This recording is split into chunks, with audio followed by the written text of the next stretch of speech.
I ask people, Todd, I mean, to me, the biggest thing that I have focused on for 4 years is the dollar. Yeah. And I ask people all the time, what makes the dollar the world reserve currency? And more often than not, people don't know. Yeah. They have no clue. Mm-hmm. And before I tell you what makes the dollar the world reserve currency, I'll preface it by saying there are two economic advisors, two very prominent economic advisors to the United States government. The lead economic advisor, number one, is a man named Jared Bernstein. And Jared Bernstein's thesis is to relinquish the dollar's world reserve status, calling it a privilege we can no longer afford. He's written reports, those that were picked up by the New York Times and the Washington Post, the most infamous being Dethrone King Dollar. Now, keep that in mind as I ask the question again, what makes the dollar the world reserve currency? And, I've yet to find someone who usually, well, very rarely anyway, who will get it right away. But to me, there are three things that make the dollar the world reserve. The first is the fact that it is called the petrodollar. And in 1974, we struck a deal with the Saudi kingdom. And we said, we're going to protect you. But for that privilege, you will denominate dollars globally, or denominate oil globally in dollars through OPEC. And the money that you get for selling the oil, you'll recycle it back into our treasuries. And for that, we will protect you in the Saudi kingdom, and no one will ever mess with you again. Great. It's been that way for 50 years. And it's created a synthetic demand for the US dollar. And so when you talk about what made the dollar the world reserve currency, at least point number one is the petrodollar and our protection of the Saudi kingdom. Well, now they're being protected by other people. And in the span of a few years since then, Saudi Arabia, which is on the Belt Road Initiative, along with every other OPEC country, which is the largest infrastructure project in human history, which currently comprises 75% of human population, 50% of global GDP. Over 150 countries have signed on to the Belt Road.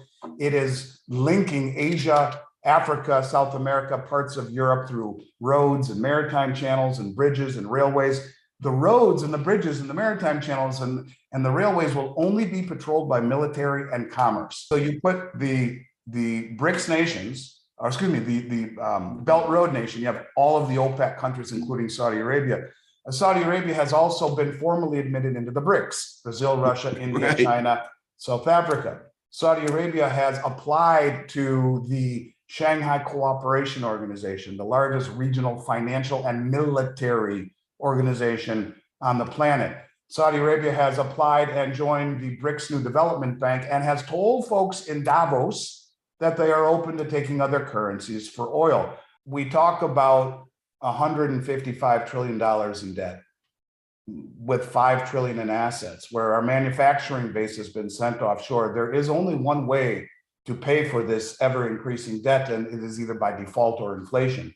So not only are we inflating our currency to pay for our ever increasing monetary policy, but look at what the Treasury market has done over the last year.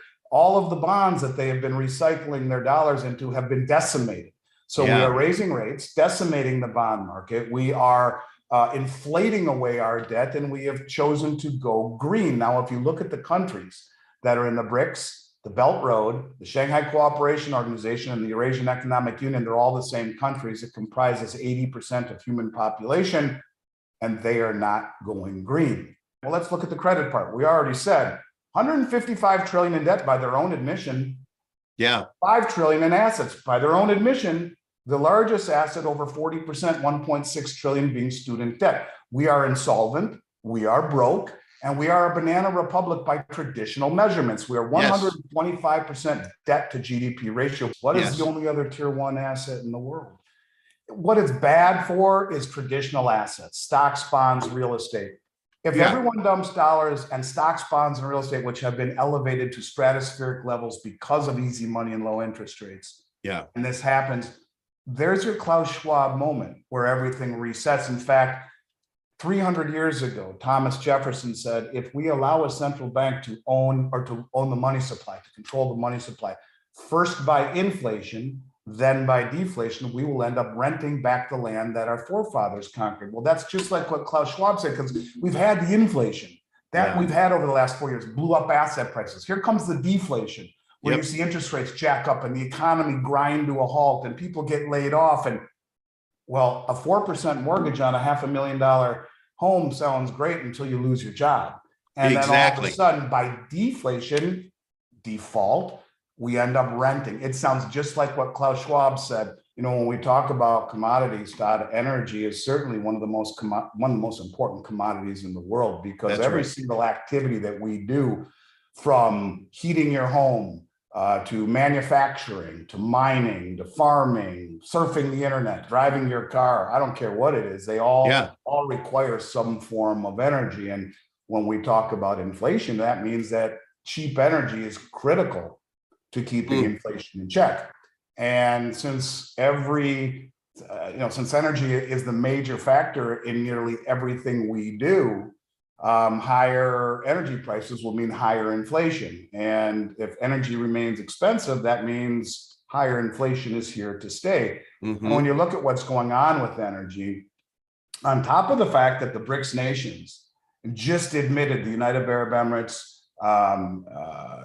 Iran, and Saudi Arabia, on top of Russia, you have nearly 80% of the oil production globally. So we have gas prices up 11%, Todd, over the last month, and up a crazy 50% since 2020. And I ask you, will Biden be the first president to go down in history to completely drain the strategic petroleum reserve? I think it's important to understand that, let's just make a blanket statement. As the oil supply tightens, and that's exactly what we see coming out of the BRICS, coming out of OPEC, oil prices and inflation rates rise together, and along with bond yields and interest rates. And so it's a perfect storm for the overinflated bond market, the stock market, and the real estate market, because as rates rise, along with the price of oil, it will negatively impact all of these assets that are inversely correlated to a rise in rates. And I think a lot of people forget that oil fell almost 50% from its peak, and that was because of Biden pillaging the strategic stockpile of oil, and it brought inflation down from 9% to 3%. But the reserves in that strategic stockpile are at a 40-year low right now. And there's only the US economy can only run for 20 days on what is left.